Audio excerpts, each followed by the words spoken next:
No one at the base knew who she really was. That Tuesday morning in October, a woman in civilian clothes passed through the main gate of Forward Operating Base Northridge, her credentials held casually in one hand. She wore a gray windbreaker and simple black pants. Her brown hair was pulled back in a loose bun. She carried a single leather portfolio and a reusable coffee cup with a faint coffee stain on the side. Everything about her said routine, administrative, forgettable. The kind of person who moved through military installations regularly, leaving barely a trace. The gate soldier barely glanced at her badge before waving her through with a practiced nod. He checked thousands of credentials in his career. One more meant nothing. If you're watching from anywhere across America right now, whether you're in active service, part of our veterans community, or simply curious about military discipline, leadership, and character, I'd like to invite you to subscribe to Military Stories. We share real narratives about the moments that define us, the choices that reveal who we are, and the leadership principles that matter most when no one is watching. Before we continue, please consider subscribing so you don't miss stories like this one. Now, let's continue. Base Northridge was a bustling installation in the southeast, home to over 3,000 military personnel and several hundred civilian contractors. On the surface, it was a textbook military environment, perfectly maintained grounds with landscaping that spoke to deliberate care, personnel moving with clear purpose between buildings, the unmistakable rhythm of an institution that operated on structure, discipline, and respect. The morning formations happened at precise times, the shifts changed with clockwork efficiency. The command structure was visible in every interaction. But like every military base, it was also profoundly human, complex, imperfect in ways only visible from the inside. Beneath the polished surface, there were inconsistencies. There were moments when discipline wavered. There were instances when respect was conditional, granted or withheld based on rank, rather than offered freely to all. These were the things that truly mattered to someone like Admiral Sarah Chen. She'd been doing this for 22 years, not the walking necessarily, but the observing, the deliberate, quiet listening, the watching from the margins while others moved through their days believing themselves unobserved. She'd come to understand something fundamental about military installations. They revealed their true character, not in parades, not in formal inspections, not in the moments when everyone knew the eyes of authority were present. No, they revealed themselves in the small moments, the unremarkable hours, the times when people believed no one was looking, no one who mattered anyway. Her car had been parked outside the base perimeter at a commercial lot 3 blocks away. She'd chosen to arrive early, before the peak activity of the day, before the chaos of shift changes and morning briefings. She passed the barracks first, noticing the small details with the attention to precision that had defined her entire career. A window with blinds hanging at an odd angle on the 3rd floor, soldier housing, likely. 3 soldiers laughing together on a bench outside one building. The kind of genuine laughter that suggested real camaraderie, not forced social interaction. An officer picking up litter near the sidewalk without being asked, without the self-conscious demeanor of someone doing something for appearance's sake. He simply noticed something that needed tending and tended to it. Each moment was a small thread in a larger pattern. By mid-morning, she was sitting in a quiet corner of the administrative building, reviewing shift reports and facility schedules. To anyone who happened to notice her, and few did, she was simply another inspector. The type that showed up every few months, asked routine questions, filed paperwork, and left without incident. The base had so many rotating personnel that one more quiet woman with an official credential barely registered as remarkable. She had positioned herself in a chair that allowed her a view of the corridor while appearing absorbed in documentation. But Sarah wasn't there to file routine paperwork or conduct standard inspections. The administrative building was the heart of daily operations, the place where the machinery of military life was organized and documented. From her position, she could observe without drawing attention. She watched how people moved through the corridors, the pace, the awareness they showed for others. Whether they held doors or let them swing closed, whether they made eye contact or looked through people. She noticed who smiled at the custodial staff and who looked entirely through them as if they were furniture. Around 10:47 a.m., a young sergeant named Marcus Webb entered the records room where she was sitting. He was in his mid-20s, fit with the deliberate posture of someone who'd progressed quickly through the ranks. His uniform was immaculate. His bearing suggested confidence, the kind that comes from success in a hierarchical environment. He'd been promoted to E5 about 4 months ago, still in that period where new rank hadn't yet settled into something organic. "Excuse me," Sarah said quietly, not looking up from the filing system she was studying. "Do you know where the operations briefing room is scheduled for today?" Marcus glanced at her with mild annoyance, the kind of brief hesitation that told her he didn't immediately recognize the credential format.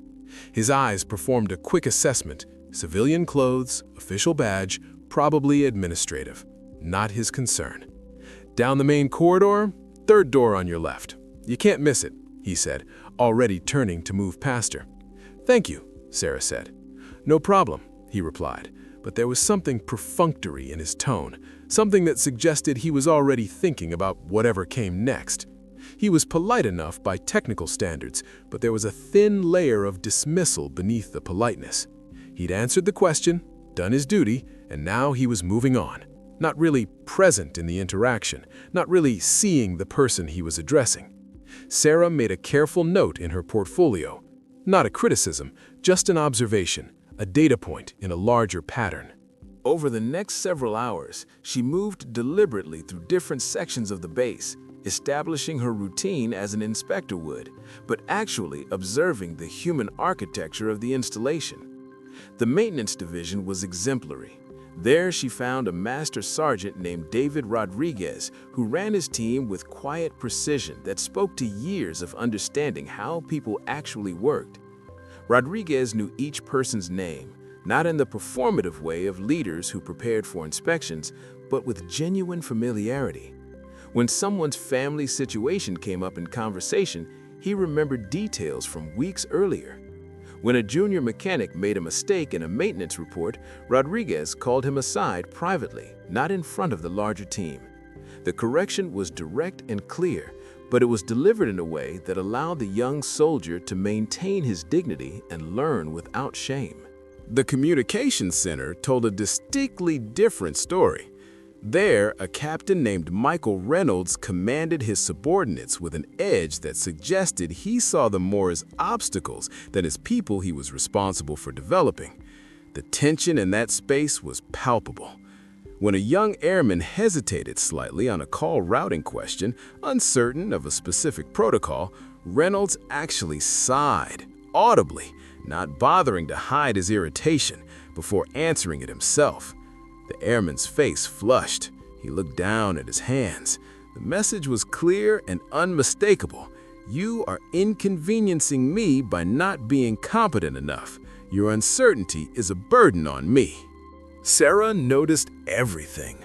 The soft corrections that built people up, the sharp ones that broke them down. The leaders who invested in their people, who understood that teaching and mentoring and developing junior personnel was part of their role. And then the leaders who were simply counting days until promotion, seeing their current position as a stepping stone rather than a responsibility. She made notes. She asked gentle questions. She observed the officer-enlisted dynamics, the senior enlisted, junior enlisted dynamics, the way civilian employees were treated compared to military personnel. Each observation added to a comprehensive picture of the base's true culture. It happened just after lunch in the cafeteria. Sarah was alone at a corner table, eating a simple sandwich and observing the flow of personnel. Most junior enlisted soldiers sat together in clusters by unit, the informal seating arrangements that naturally developed in military spaces. Officers and senior enlisted typically sat separately, maintaining the subtle distance that military hierarchy creates and often requires. It was natural, necessary in many ways, But the space between groups also revealed how respectfully that distance was maintained. That's when she saw it. A lieutenant junior grade, name tape reading Harrison, was serving himself at the salad bar, moving slowly, deliberately selecting among the available options. Behind him, waiting to use the same station, was a civilian employee, a woman who appeared to be in her 60s, a member of the custodial staff by her uniform. Her name was Maria. She'd been working at the base for 9 years, knew the installation better than most officers, but had never held rank. Maria had reached over gently to grab a plate from the shelf near the lettuce. It was a reasonable request, a practical one. She wasn't trying to interrupt or demand anything. "Excuse me," she said politely, her voice soft and tentative in the way of someone accustomed to being invisible. Harrison turned. His expression shifted instantly into something like irritation.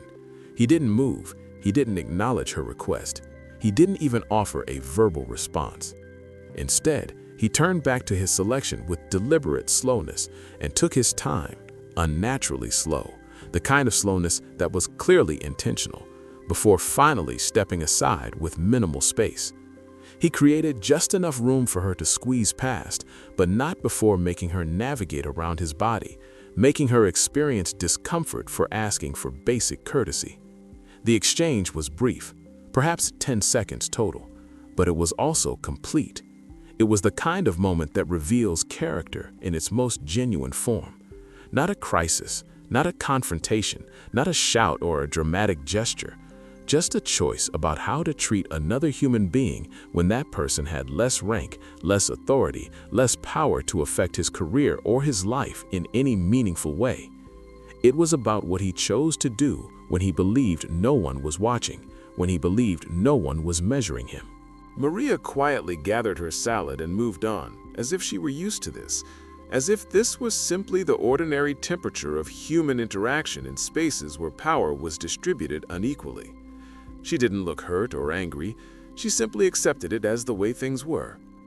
Sarah watched Harrison return to his table with several junior officers and ensigns. He laughed about something, comfortable, at ease, unaware that anything significant had occurred. To him, he'd done nothing wrong. He'd been busy. He had more important things to focus on. A custodian reaching for a plate wasn't really his concern. Sarah set down her fork slowly and made a careful note in the margins of her portfolio. Over the next 2 days, Sarah remained deliberately embedded in the base's daily rhythm. She attended a morning formation with the engineering unit, standing quietly at the back, observing not the synchronized movements or the shouted reports, but the small interactions between leaders and their people. She sat in on an administrative meeting, saying nothing, watching how decisions were made and whose voices carried weight. She walked through the barracks during off hours, observing the condition of personal spaces and how junior enlisted personnel conducted themselves. She studied the duty roster and the maintenance logs, understanding the operational tempo and the stress points in the system. But something else was happening simultaneously, something that started subtly and grew with unmistakable force with each passing hour. People began to notice her. Not in an obvious way. There was no moment when everyone stopped and stared, or when her identity was suddenly broadcast. But in those small, instinctive ways that soldiers develop from years in hierarchical environments, people began to register that something was different about her presence. Someone asked about her credentials, and when she answered simply and directly, without offering additional explanation, they seemed satisfied, but also somehow more watchful, as if they'd asked the right question but not the right follow-up. During a staff meeting on the second morning, when she asked a quiet question about protocols for handling disputed maintenance requests, the room's energy shifted, not dramatically, but noticeably. A captain who'd been somewhat casual with his language suddenly became more measured and careful. A major sat up a little straighter in his chair. Officers began making eye contact with each other in a way that suggested silent communication. Who is this person? Sarah herself did nothing to encourage this shift. She never raised her voice. She never invoked rank or authority. She simply asked questions in her quiet voice. She listened without interrupting. She observed and took notes. And somehow, through these simple actions, people began to sense that her observation mattered, that she was measuring something, that they were being evaluated by someone they didn't fully understand. By the afternoon of the second day, officers had begun glancing at her in the hallways with a certain caution. Junior soldiers straightened their uniforms when they passed her in corridors, even though she gave no indication that she was evaluating their appearance. The unofficial rumor mill, always active on military bases, moving through spaces like an invisible current, began to whisper in offices and break rooms. Who was she? Why was she here? Why did she write things down in that portfolio? Why did senior officers seem to treat her with a particular kind of care and attention? On the evening of the second day, Sergeant Marcus Webb was assigned to detail work in the administrative corridor when Sarah walked past him going to her temporary office. He didn't ignore her this time as he had in the records room. Instead, he actually stepped aside, more space than was necessary, and offered a brief "ma'am" in a tone that was noticeably different from his earlier dismissiveness. She simply nodded. That simple nod, Sarah knew, was the moment he began to wonder.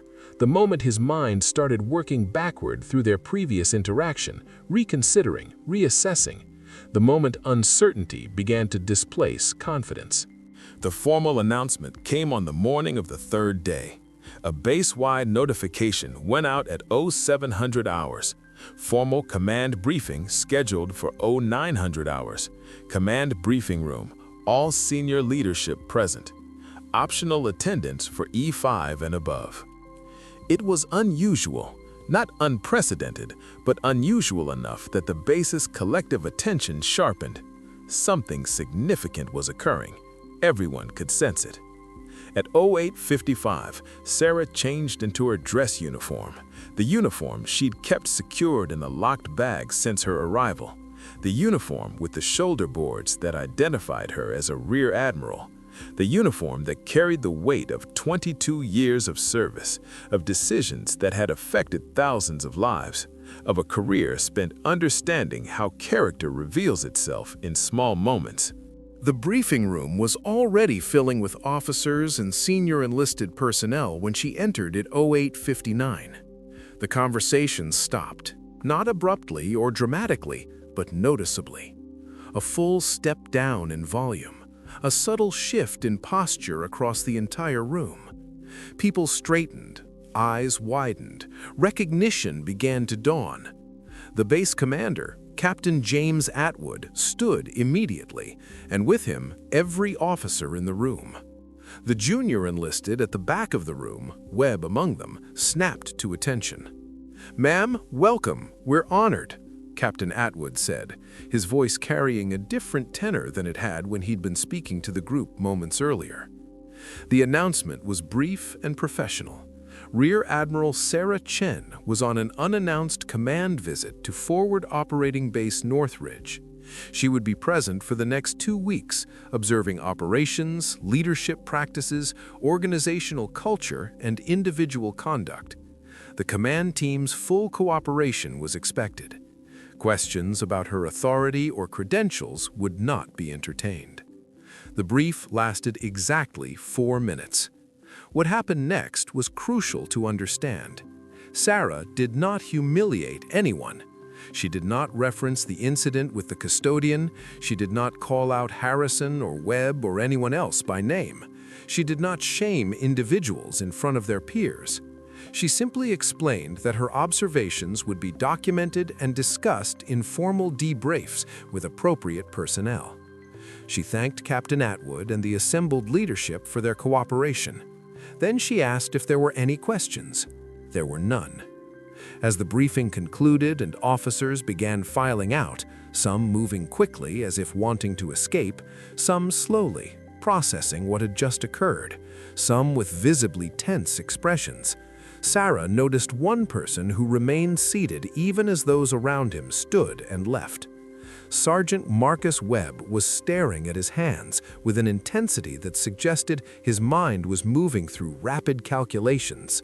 His face had gone pale, his jaw was clenched. He was moving through something internal, something that Sarah had seen many times before, the moment of reckoning. What happened inside Sergeant Marcus Webb in the hours and days after the reveal was largely invisible to everyone except Sarah, who had learned to read character in the smallest details. He didn't seek her out. He didn't try to explain or justify his earlier behavior in the records room. He didn't attempt to correct his slight dismissal of the civilian custodian or anyone else. He simply moved through the base in a kind of quiet shock, a man processing a fundamental shift in his understanding of something important. Sarah observed him carefully over the next several days. She noticed how he began to treat Maria with a different quality of attention and respect. When he spoke to her, he actually stopped what he was doing rather than continuing to move past. He actually listened when she spoke instead of offering distracted acknowledgments.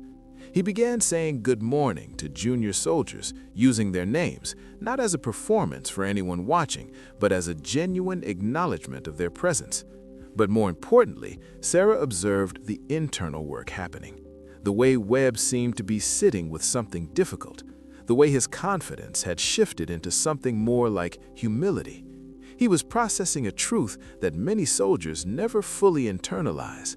That character is most authentically revealed in how you treat people who cannot affect your career, who have no power over you, who hold no rank you need to respect.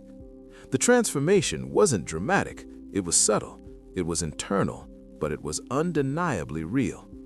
On the 8th day of her visit, Sarah requested a private meeting with Sergeant Webb. Not a formal investigation, not a disciplinary action in any official sense, just a meeting at the end of his shift in a quiet office with the door closed and no witnesses. Webb came in nervous, uncertain, his jaw tight. He expected criticism. Perhaps he expected something worse. Sarah gestured to a chair across from her desk. "Sit, please." When he sat, maintaining rigid posture, she spoke with the same quiet calm she'd maintained throughout her entire visit, her voice steady and without anger. "Sergeant Webb, I've been observing this base in considerable detail over the past several days. One thing I've noticed is how people treat those they perceive as beneath their notice, how they speak to civilians, how they regard those outside their immediate chain of command, how they conduct themselves when they believe no one is watching who matters, how they treat people who have no authority over their futures." Webb said nothing. He stared at the desk. "3 days before my identity was revealed, you passed a civilian employee named Maria at the salad bar. She reached for a plate. She asked you politely if she could access that space. You made her wait, and you did it deliberately. Not because you were genuinely in a rush. You did it because in that moment, you didn't see her as worthy of basic courtesy. You saw her as someone who could be made to accommodate you, because she had no power to refuse." Sarah paused, letting the words settle. "I want to understand something, Sergeant. Not for a report, for you. When did you realize I wasn't who I appeared to be?" Webb's jaw clenched tighter. "Gradually, ma'am. The way people treated you, the way they responded to your presence. By the 2nd day, I knew something was different. By the 3rd day, I had a pretty good idea it was someone senior. When I saw the dress uniform this morning, I understood. And when the announcement was made, I understood what I'd done, ma'am. Not just with Maria, but how I'd treated someone I perceived as junior, as someone without authority. I understood that I'd been measured, and that my character was revealed by how I treated people who had no rank to check me, who couldn't affect my career." Sarah nodded slowly. "The question isn't whether you've learned a lesson, Sergeant. You clearly have. The question is what you do with it from here. Discipline isn't something someone else instills in you through observation or correction. It's something you choose. It's a decision you make about who you want to be. Respect isn't given to you because of bars on your shoulder. It's something you give to others, regardless of what's on theirs. The fact that you didn't respect Maria when you thought no one important was watching, that matters. Not because I was watching, but because you know now what kind of person you want to be. That realization has to come from inside you." "Yes, ma'am." Webb said quietly. "Dismissed, Sergeant." Webb stood, saluted, and left. He didn't speak further. He didn't make excuses or promises. He simply left with the weight of understanding settling on his shoulders. Sarah had not humiliated him publicly. She had not filed a negative reprimand in his official record. She had done something more powerful and more lasting. She had given him the opportunity to see himself clearly, to understand that character isn't measured by what you do when authority is watching. It's measured by who you are when you think no one is looking. Over the following 2 weeks, Sarah completed her official visit to Forward Operating Base Northridge. She attended ceremonies and training exercises. She reviewed operational procedures and maintenance records. She observed training scenarios and unit drills. She met with senior staff in structured meetings. She documented everything with careful attention to detail. Some of what she found was exemplary and would be commended. Some required correction and would be addressed through proper channels. But the most important thing she'd found wasn't in any log or official report. It was in the small decisions made by thousands of people when they believed character was being measured. The base knew now that leadership could appear in unexpected forms, that observation and measurement could happen quietly from the margins, that respect was being watched for in unlikely moments, that integrity mattered when no one was looking, because someone, somewhere, might be looking. Maria, the custodian, began to be treated with an entirely different quality of attention and respect by junior officers and enlisted personnel who'd heard the story. Not because they feared consequences, though perhaps some element of that existed, but primarily because they'd come to understand something about what the moment meant. It meant that how you treated people mattered. It meant that character was visible and it was being evaluated. Sergeant Webb was demonstrably different. He asked questions in meetings now, thoughtful questions that suggested he was genuinely engaged rather than simply present. He listened to junior personnel without the thin veil of dismissal he'd carried before. He worked with Maria one afternoon on a supplies inventory, and Sarah heard him thank her twice for her suggestions about organizational efficiency, and she could hear in his voice that he meant it, that he valued her input not as a performance, but as genuine respect. On her final day at the base, Sarah met privately with Captain James Atwood in his office. "Your base is sound," she told him directly. "You have good people, people with potential, people who care about their work. What matters now is what you do with what's been observed and understood. Leadership isn't about surprise visits and reveals. It's not about catching people when they think no one is watching. It's about creating an environment where people choose to do the right thing because they understand why it matters. Because they understand that their character matters, regardless of who's watching or who might be watching." "Understood, ma'am," Atwood said. "The conversation you had with Sergeant Webb, has that approach worked before in your experience?" "It's not about the approach itself," Sarah replied, speaking with the careful precision of someone who spent decades thinking about these questions. "It's about giving people the mirror they need. Some will look in it and change because they want to be better. That's on them.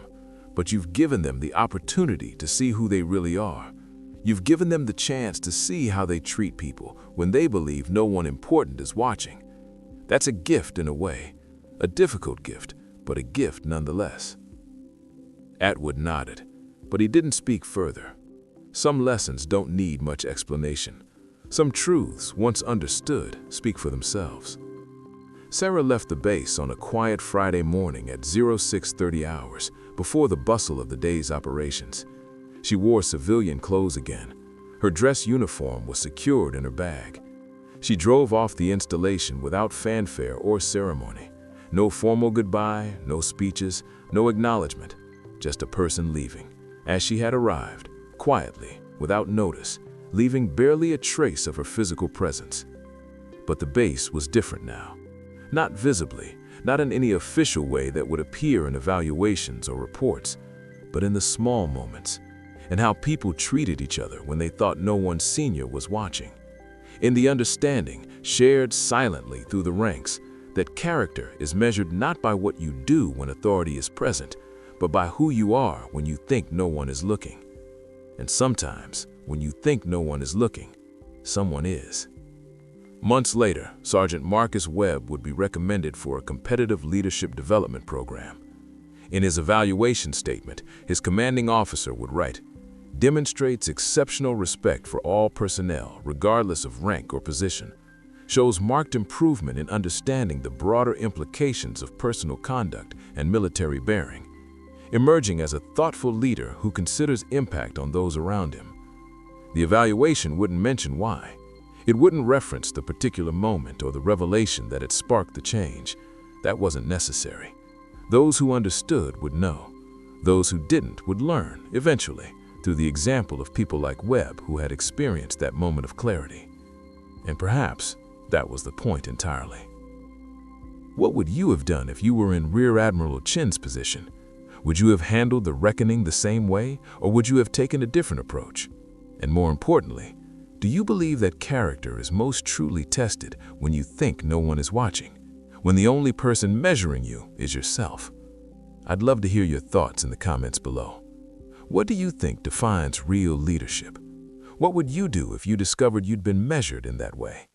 Subscribe to Military Stories for more narratives about leadership, discipline, character, and the moments that reveal who we really are when no one is watching.